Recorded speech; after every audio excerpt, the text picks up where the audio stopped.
La nouveauté absolue de Kineo est l'Overload Jump Training, c'est-à-dire la possibilité d'effectuer l'entraînement du saut avec surcharge, en évitant la surcharge en phase d'envol et de réception.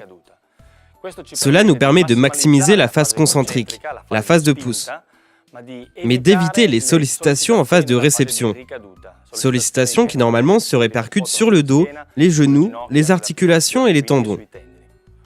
Pour chaque athlète, on peut définir les points d'application de la charge et le mémoriser dans Kineo une fois pour toutes. On se porte sur le point où on veut appliquer la charge en phase de saut. On se porte sur le point où on veut que la charge soit éliminée. Et après, on demande à l'athlète d'aller au point de détente maximale, c'est-à-dire le point avant le commencement de la phase d'envol.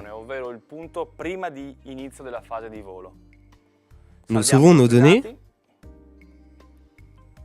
et retournons au menu initial. À ce point, il ne reste qu'à établir la charge dans la phase concentrique. Par exemple, 45 kg.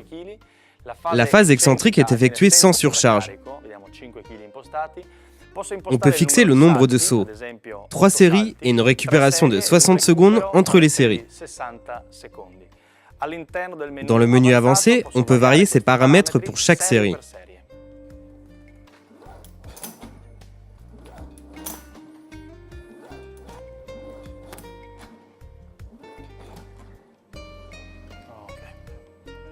À l'intérieur du menu Analyse, on a un accès immédiat aux valeurs de force, vitesse et puissance.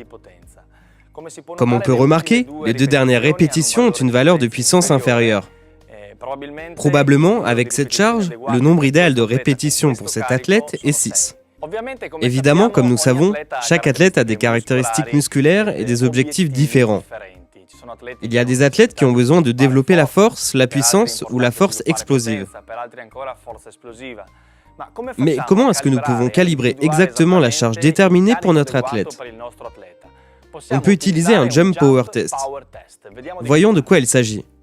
Le Jump Power Test consiste à une série de sauts consécutifs qui ont une charge d'accroissement. On commence par 20 kg et à chaque saut, la charge augmente de 5 kg. La phase excentrique n'est effectuée qu'avec 5 kg, donc sans surcharge et en pleine sécurité. Commençons l'exécution du test.